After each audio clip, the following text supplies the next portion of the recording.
അനുഗ്രഹിക്കപ്പെട്ട നല്ല സമയത്തിനായി ഞാൻ ദൈവത്തെ സ്തുതിക്കുന്നു, സ്തോത്രം ചെയ്യുന്നു.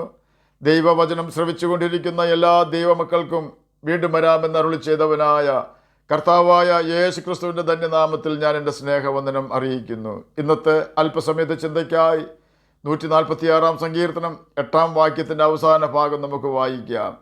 യഹോവ നീതിമാന്മാരെ സ്നേഹിക്കുന്നു. അനുഗ്രഹിക്കപ്പെട്ട ഒരു വേദവാക്യമാണ് നാം കേട്ടത്. നീതിമാൻ ആരുമില്ല, ഒരുത്തൻ പോലുമില്ല എന്ന് റോമർക്ക് എഴുതിയ ലേഖനം 3 അധ്യായം 10 വാക്യത്തിൽ രേഖപ്പെടുത്തിയിരിക്കുന്നു. എന്നാൽ ഏത് നീതിമാന്മാരെയാണ് ദൈവം സ്നേഹിക്കുന്നത് എന്ന് നമുക്ക് ദൈവവചനത്തിൽ പരിശോധിക്കാം. റോമർക്ക് എഴുതിയ ലേഖനം 3 അധ്യായം 23 മുതൽ 26 വരെയുള്ള വാക്യങ്ങളിൽ നമുക്ക് ഇതിന് ഉത്തരം കണ്ടെത്തുവാൻ കഴിയും. ഒരു വ്യത്യാസവുമില്ല. എല്ലാവരും പാപം ചെയ്ത് ദൈവ തേജസ് ഇല്ലാത്തവരായി തീർന്നു. ഇതുകൊണ്ടാണ് റോമർക്ക് എഴുതിയ ലേഖനം 3 അധ്യായം 10 വാക്യത്തിൽ നീതിമാൻ ആരുമില്ല, ഒരുത്തൻ പോലുമില്ല എന്ന് രേഖപ്പെടുത്തിയിരിക്കുന്നത്. എന്നാൽ റോമർക്ക് എഴുതിയ ലേഖനം 3 അധ്യായം 24 വാക്യത്തിൽ അവൻ്റെ കൃപയാൽ ക്രിസ്തുയേശുവിലെ വീണ്ടെടുപ്പ് മൂലം സൗജന്യമായത്ര നീതീകരിക്കപ്പെടുന്നതെന്ന് രേഖപ്പെടുത്തിയിരിക്കുന്നു. കാരണം ഏകമനുഷ്യനായ ആദാമിൻ്റെ ലംഘനം മൂലം സകല മനുഷ്യരിലും ആദാം മൂലം പാപം വ്യാപരിച്ചതുപോലെ യേശുക്രിസ്തു എന്ന ഒടുക്കത്തെ ആദാമിൻ്റെ അനുസരണം മൂലം ക്രിസ്തുയേശുവിൽ കൂടി സകല മനുഷ്യർക്കും ദൈവകൃപ ലഭിക്കുവാനിടയായി. യേശു പാപം ചെയ്യാത്തവനാണ്. പാപമറിയാത്തവനായ യേശു നമ്മുടെ പാപവും പാപത്തിൻ്റെ ഫലമായി ശാപവും അവൻ്റെ ശിരസിൽ ചുമന്നുകൊണ്ട് നമുക്ക് വേണ്ടി അവൻ പാപിയും ശാപഗ്രസ്തനുമായി ക്രൂശിന്മേൽ കയറേണ്ടി വന്നു. അതിനവനെ ആരും നിർബന്ധിച്ചില്ല. അവൻ തന്നെ നമുക്ക് വേണ്ടി അത് സഹിച്ചു. അവൻ ക്രൂശിക്കപ്പെട്ടപ്പോൾ നമ്മുടെ ആദാമ്യ പാപം ക്ഷമിക്കപ്പെട്ടു. യേശുവിനെ കൈക്കൊണ്ട് അവൻ്റെ നാമത്തിൽ നാം വിശ്വസിച്ചാൽ ദൈവമക്കൾ എന്ന നിലയിലേക്ക് യേശു നമ്മെ ഉയർത്തും. യോഹന്നാൻ എഴുതിയ സുവിശേഷം 1 അധ്യായം 12 വാക്യത്തിൽ ഇതിനെക്കുറിച്ച് രേഖപ്പെടുത്തിയിരിക്കുന്നു. അപ്രകാരം യേശുവിനെ കർത്താവായി അംഗീകരിക്കുകയും നമ്മുടെ പാപങ്ങൾക്ക് വേണ്ടിയാണ് കർത്താവായ യേശു ക്രിസ്തു ക്രൂശിക്കപ്പെട്ടതെന്ന് നാം വിശ്വസിക്കുകയും നമ്മുടെ പാപങ്ങൾ ഏറ്റുപറഞ്ഞു ഉപേക്ഷിച്ച് മാനസാന്തരപ്പെട്ട് സ്നാനം മുങ്ങിയാൽ നാം യേശുവിൻ്റെ രക്തത്താൽ കഴുകൽ പ്രാപിക്കുകയും ദൈവമക്കളായി ദൈവഭവനത്തിലെ അംഗങ്ങളായി തീരുകയും ചെയ്യുന്നു. അപ്പോഴാണ് നാം ദൈവത്താൽ നീതീകരിക്കപ്പെടുകയും നാം നീതിമാന്മാരുടെ പട്ടികയിൽ എത്തിപ്പെടുകയും ചെയ്യുന്നത്. തൻ്റെ പുത്രനായ യേശു ക്രിസ്തുവിനെ വിശ്വസിച്ച് അവൻ്റെ രക്തത്താൽ കഴുകൽ പ്രാപിച്ച് പാപങ്ങളെ ഏറ്റുപറഞ്ഞ് ഉപേക്ഷിച്ച് വിശുദ്ധ ജീവിതം നയിക്കുവാൻ സമർപ്പിക്കുന്ന വ്യക്തികളെ സൗജന്യമായി നീതീകരിക്കുന്നു എന്ന് റോമർക്ക് എഴുതിയ ലേഖനം 3 അധ്യായം 24 വാക്യത്തിൽ രേഖപ്പെടുത്തിയിരിക്കുന്നു. ചുരുക്കി പറഞ്ഞാൽ ഒരു വ്യത്യാസവുമില്ല. എല്ലാവരും പാപം ചെയ്ത് ദൈവ തേജസ് ഇല്ലാത്തവരായി തീർന്നതുകൊണ്ട് നീതിമാൻ ആരുമില്ല, ഒരുത്തൻ പോലുമില്ല എന്ന സാഹചര്യം ഉണ്ടായി. എന്നാൽ തൻ്റെ പുത്രനായ യേശു ക്രിസ്തുവിൽ വിശ്വസിക്കുകയും തൻ്റെ പാപങ്ങൾക്ക് വേണ്ടിയാണ് യേശു ക്രിസ്തു ക്രൂശിക്കപ്പെട്ടതെന്ന് അംഗീകരിക്കുകയും ചെയ്തുകൊണ്ട് തങ്ങളുടെ പാപങ്ങളെ ഏറ്റുപറഞ്ഞ് ഉപേക്ഷിക്കുവാൻ തയ്യാറുള്ള വ്യക്തികളെ ദൈവം സൗജന്യമായി നീതീകരിക്കുന്നു. അങ്ങനെ ദൈവം ഒരു വ്യക്തിയെ സൗജന്യമായി നീതീകരിച്ചാൽ ആ വ്യക്തിയാണ് യഥാർത്ഥ നീതിമാൻ. അങ്ങനെയുള്ള നീതിമാന്മാരെ യഹോവ സ്നേഹിക്കുന്നു എന്നാണ് 146 സങ്കീർത്തനം 8 വാക്യത്തിൻ്റെ അവസാന ഭാഗം നമ്മെ പഠിപ്പിക്കുന്നത്.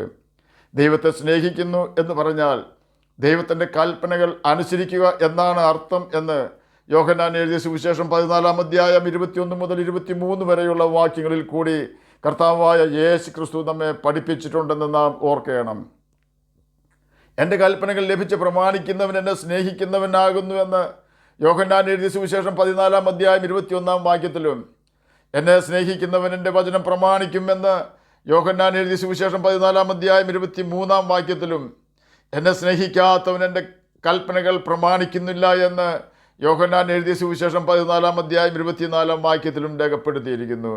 യേശുവിൻ്റെ വചനം അനുസരിച്ച് ജീവിക്കുന്നവൻ അവനെ സ്നേഹിക്കുന്നവൻ ആകുന്നു. അവനെ പിതാവ് സ്നേഹിക്കുന്നു എന്ന് യോഹന്നാൻ എഴുതിയ സുവിശേഷം 14 അധ്യായം 21 വാക്യത്തിൽ രേഖപ്പെടുത്തിയിരിക്കുന്നു. യേശുവിൻ്റെ വചനം പ്രമാണിക്കുന്നവരെ പിതാവ് സ്നേഹിക്കുന്നു. ഞങ്ങൾ അവൻ്റെ അടുക്കൽ വന്ന് അവനോടുകൂടെ വാസം ചെയ്യും എന്ന് യോഹന്നാൻ എഴുതിയ സുവിശേഷം 14 അധ്യായം 23 വാക്യത്തിൽ രേഖപ്പെടുത്തിയിരിക്കുന്നു. ഈ വാക്യങ്ങളുടെ എല്ലാം വെളിച്ചത്തിൽ ഒരുവൻ യേശു ക്രിസ്തു കാൽവരി ക്രൂശിൽ കഴിച്ച മഹാപാപപരിഹാര ബലി തൻ്റെ പാപങ്ങൾക്ക് വേണ്ടിയാണെന്ന് വിശ്വസിച്ച് താനൊരു പാപിയാണെന്ന് അംഗീകരിച്ച് തൻ്റെ പാപങ്ങളെ ഏറ്റുപറഞ്ഞ് ഉപേക്ഷിച്ചാൽ യേശു ആ വ്യക്തിയെ മാനസാന്തരപ്പെട്ട ക്രൂശിലെ കള്ളനെ അംഗീകരിച്ചതുപോലെ അംഗീകരിക്കുകയും അവനെ നീതിമാനായി പ്രഖ്യാപിക്കുകയും ചെയ്യുന്നു. തന്നെയുമല്ല, ആ വ്യക്തിയെ പിതാവ് സ്നേഹിക്കുകയും ചെയ്യുന്നു. ഇങ്ങനെയുള്ള ദൈവത്താൽ നീതീകരിക്കപ്പെട്ട വ്യക്തികൾ ദൈവത്തിൽ നിന്നും ജനിച്ചവരാണ്. അവർക്ക് വീണ്ടും പാപം ചെയ്യുവാൻ സാധിക്കാതെ വണ്ണം ദൈവസ്നേഹം അവരിൽ നിറഞ്ഞു വരുന്നു. അവൻ്റെ കൽപ്പനകൾ പ്രമാണിക്കുന്നുവെങ്കിൽ നാം അവനെ അറിഞ്ഞിരിക്കുന്നു എന്ന് അതിനാൽ അറിയുന്നു. അവനെ അറിഞ്ഞിരിക്കുന്നു എന്ന് പറയുകയും അവൻ്റെ കൽപ്പനകൾ പ്രമാണിക്കാതിരിക്കുകയും ചെയ്യുന്നവൻ കള്ളൻ ആകുന്നു, സത്യം അവനിൽ ഇല്ല എന്ന് 1 യോഹന്നാൻ 2-ാം അധ്യായം 3-4 വാക്യങ്ങളിൽ രേഖപ്പെടുത്തിയിരിക്കുന്നു. ഈ വാക്യങ്ങളുടെ എല്ലാം വെളിച്ചത്തിൽ ഒരു കാര്യം നമുക്ക് മനസ്സിലാക്കുവാൻ കഴിയും. ഭൂമിയിൽ എത്ര കോടി ജനങ്ങളുണ്ടായിരുന്നാലും അത്രയും ജനങ്ങളിൽ ദൈവത്തിൻ്റെ വചനം അനുസരിച്ച് അവനെ സ്നേഹിക്കുന്നവർ ആരെല്ലാം എന്ന് ദൈവത്തിന് കൃത്യമായി മനസ്സിലാക്കുവാൻ സാധിക്കും. ചിലരുടെ പേര് ദൈവം ജീവപുസ്തകത്തിൽ എഴുതി വയ്ക്കുമ്പോൾ ചിലരുടെ പേര് മണ്ണിലാണ് എഴുതുന്നത്. മണ്ണിൽ പേരെഴുതിയിരിക്കുന്ന വ്യക്തികളെ ദൈവം അറിയുകയില്ല. ന്യായവിസ്താര സമയത്ത് മനുഷ്യൻ ജീവിച്ചിരിക്കുമ്പോൾ ചെയ്ത പ്രവൃത്തിക്കടുത്ത വിധിയുണ്ടാകുമ്പോൾ യേശു കരുണ കൂടാതെ ചില വ്യക്തികളോട് പറയുന്ന കാര്യം യേശുവിൻ്റെ ഐഹിക ജീവകാലത്ത് യഹൂദന്മാരോട് പറഞ്ഞത് ഇപ്രകാരമാണ്: ഞാൻ നിങ്ങളെ ഒരു നാളും അറിഞ്ഞിട്ടില്ല. എന്നാൽ ആ വാക്ക് യേശുവിൽ നിന്നും കേട്ടവർ പറഞ്ഞത്, ഞങ്ങൾ നിൻ്റെ നാമത്തിൽ വീര്യപ്രവൃത്തികൾ ചെയ്തില്ലയോ എന്നാണ്. യേശുവിൻ്റെ നാമത്തിന് ശക്തിയുള്ളതാകിയാൽ ആ നാമത്തിൽ അത്ഭുതങ്ങളും അടയാളങ്ങളും നടക്കും. കാരണം അത്ഭുതങ്ങളും അടയാളങ്ങളും കൃപാവരത്തിൻ്റെ പട്ടികയിലുള്ള കാര്യങ്ങളാണ്. കൃപാവരം പൊതുപ്രയോജനത്തിനുള്ളതാണ്. കൃപാവര പ്രാപ്തിന് വേണ്ടിയുള്ളതല്ല. കൃപാവര പ്രാപ്തൻ വിശുദ്ധിയിൽ ജീവിച്ചില്ലെങ്കിലും ദൈവം കൃപാവരങ്ങളെക്കുറിച്ച് അനുതപിക്കാത്തവൻ ആകയാൽ കൃപാവരം തിരികെ എടുക്കുകയില്ല. എന്നാൽ പാപം ചെയ്ത് ദൈവവചനം അനുസരിക്കാതെ കൃപാവര ശുശ്രൂഷയോ പ്രസംഗമോ നടത്തിയാലും ആ വ്യക്തികളെ ദൈവം ഒരിക്കലും അറിയുകയോ അവരെ സ്നേഹിക്കുകയോ ചെയ്യുകയില്ല. എന്നാൽ വലിയ ആൾക്കൂട്ടത്തിൽ ലേഖനായി താമസിക്കേണ്ടി വന്നാലും കർത്താവിൻ്റെ പ്രമാണം അനുസരിച്ച് കർത്താവായ യേശു ക്രിസ്തുവിനെ സ്നേഹിക്കുന്ന വ്യക്തികളെ നോക്കി കർത്താവ് ഫിലദൽഫിയയിലെ സഭയോട് പറഞ്ഞതുപോലെ, നിനക്ക് അല്പമേ ശക്തിയുള്ളൂവെങ്കിലും നീ എൻ്റെ കൽപ്പനകൾ അനുസരിച്ചു.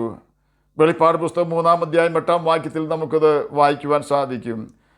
അതുകൊണ്ട് ആർക്കും അടയ്ക്കുവാൻ പറ്റാത്തൊരു വാതിൽ നിൻ്റെ മുമ്പിൽ തുറന്നു വെച്ചിരിക്കുന്നു എന്നാണ് കർത്താവായ യേശു ക്രിസ്തു ഫിലദൽഫിയ സഭയോട് പറഞ്ഞത്. തീർന്നില്ല. വെളിപ്പാട് പുസ്തകം 3-ാം അധ്യായം 9-ാം വാക്യത്തിൽ രേഖപ്പെടുത്തിയിരിക്കുന്നത് പോലെ, യഹൂദരല്ലാതിരിക്കെ യഹൂദരെന്ന് കളവായി പറയുന്ന ചിലരെ ഞാൻ സാത്താൻ്റെ പള്ളിയിൽ നിന്ന് വരുത്തും. അവർ നിൻ്റെ കാൽക്കൽ വന്ന് നമസ്കരിപ്പാനും ഞാൻ നിന്നെ സ്നേഹിച്ചു എന്നറിയുവാനും സംഗതി വരുത്തും. ആകയാൽ നമുക്ക് ദൈവകൽപ്പനകൾ അനുസരിച്ച് ജീവിച്ചുകൊണ്ട് നീതിമാന്മാരുടെയും വിശുദ്ധന്മാരുടെയും പട്ടികയിൽ യേശു ക്രിസ്തുവിനാൽ ഇടം പിടിക്കുകയും നിത്യജീവനാവകാശികളായി തീരുകയും ചെയ്യാം.